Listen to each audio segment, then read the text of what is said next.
The Mystery of the Graveyard, or A Dead Man's Revenge, a detective story by Howard Phillips Lovecraft. Chapter 1. The Burns' Tomb. It was noon in the little village of Mainville, and a sorrowful group of people were standing around the Burns' tomb. Joseph Burns was dead. When dying, he had given the following strange orders. "Before you put my body in the tomb, drop this ball onto the floor at a spot marked A."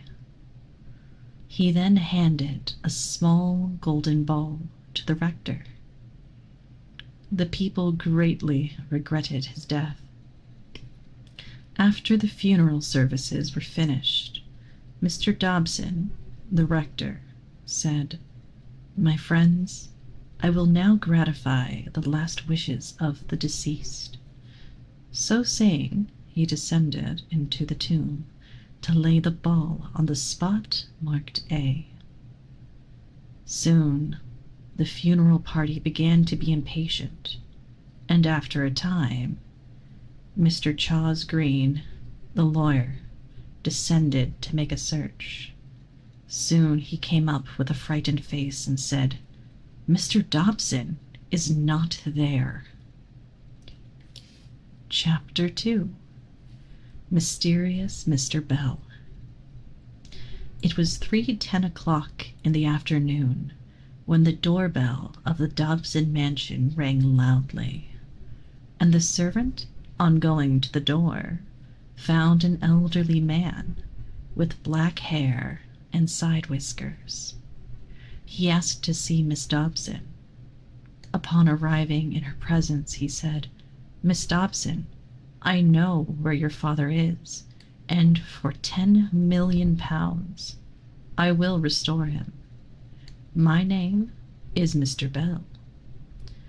"Mr. Bell," said Miss Dobson, "will you excuse me from the room a moment?" "Certainly," replied Mr. Bell. In a short time she returned and said, "Mr. Bell, I understand you. You have abducted my father and hold him for a ransom." Chapter 3. At the Police Station. It was 3:20 in the afternoon when the telephone bell at the North End police station rang furiously, and Gibson, the telephone man, inquired what was the matter. "Have found out about father's disappearance," a woman's voice said. "I'm Miss Dobson, and father has been abducted. Send King John." King John was a famous Western detective. Just then a man rushed in and shouted, "Oh, terrors! Come to the graveyard." Chapter 4.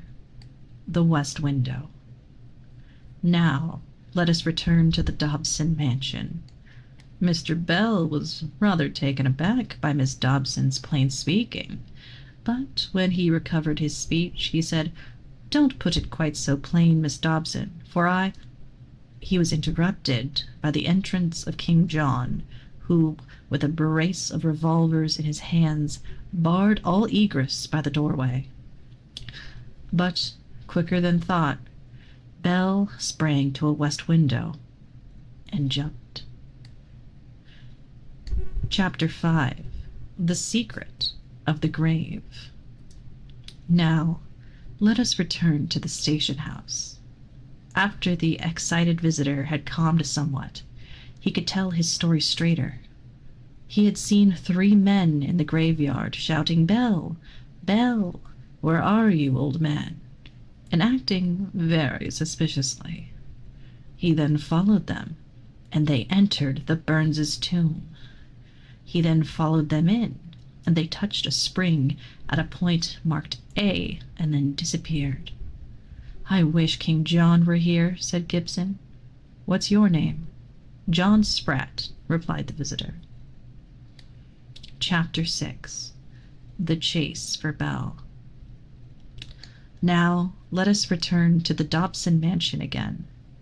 King John was utterly confounded at the sudden movement of Bell, but when he recovered from his surprise, his first thought was of chase. Accordingly, he started in pursuit of the abductor. He tracked him down to the railroad station, and found to his dismay he had taken the train for Kent, a large city toward the south, and between which and Mainville there existed no telegraph or telephone. The train had just started. Chapter 7. The Hackman. The Kent train started at 10:35, and about 10:36, an excited, dusty, and tired man rusted into the Mainville hack office and said to a hackman who was standing by the door, "If you can take me to Kent in 15 minutes, I will give you $1. "I don't see how I'm to get there," said the hackman. "I hadn't got a decent pair of houses, and I have $2, shouted the traveler. "All right," said the hackman. King John. Chapter 8. Bell's Surprise. It was 11 o'clock at Kent. All of the stores were closed but one, a dingy, dirty little shop down at the West End. It lay between Kent Harbor and the Kent and Mainville Railroad. In the front room, a shabbily dressed person of doubtful age was conversing with a middle-aged woman with gray hair. "I have agreed to do the job, Lindy," he said. "Bell will arrive at 11:30, and the carriage is ready to take him down to the wharf, where a ship for Africa sails tonight." "But if King John were to come?" queried Lindy. "Then we'd get nabbed, and Bell would be hung," replied the man. Just then a rap sounded at the door. "Are you Bell?" inquired Lindy. "Yes," was the response, "and I caught the 10:35 and King John got left, so we are all right." At 11:40 the party reached the landing and saw a ship loom up in the distance. The Khedive of Africa was painted on the hull, and just as they were to step on board, a man stepped forward in the darkness and said, "John Bell, I arrest you in the Queen's name." It was King John. Chapter 9. The Trial. The day of the trial had arrived, and a crowd of people had gathered around the little grove, which served for a courthouse in summer, to hear the trial of John Bell on the charge of kidnapping. "Mr. Bell," said the judge, "what is the secret of the Burns' tomb?" "I will tell you this much," said Bell. "If you go into the tomb and touch a certain spot marked A, you will find out." "Now where is Mr. Dobson?" queried the judge. "Here," said a voice behind them, and the figure of Mr. Dobson himself loomed up in the doorway. "How did you get here?" was chorused. "'Tis a long story," said Dobson. Chapter 10. Dobson's Story. "When I went down into the tomb," said Dobson, "everything was darkness. I could see nothing. But finally I discerned the letter A painted in white on the onyx floor.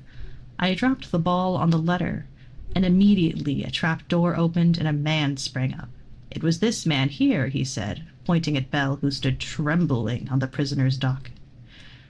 And he pulled me down into a brilliantly lighted and palatial apartment where I have lived until today. One day a young man rushed in and exclaimed, 'The secret is revealed.' It was gone. He did not see me. Once Bell left his key behind, and I took the impression in wax, and the next day was spent in filing keys to fit the lock. The next day my key fitted, and the next day, which is today, I escaped." Chapter 11. The Mystery Unveiled. "Why did the late J. Burns ask you to put a ball there at A?" queried the judge. "To get me into trouble," replied Dobson. "He and Francis Burns, his brother, have plotted against me for years, and I knew not in what way they would harm me." "Seize Francis Burns," yelled the judge. Chapter 12. Conclusion. Francis Burns and John Bell were sent to prison for life. Mr. Dobson was cordially welcomed by his daughter, who, by the way, had become Mrs. King John. Lindy and her accomplice were sent to Newgate for 30 days as aiders and abettors of a criminal escape. The end. Suggested pricing, 25 cents.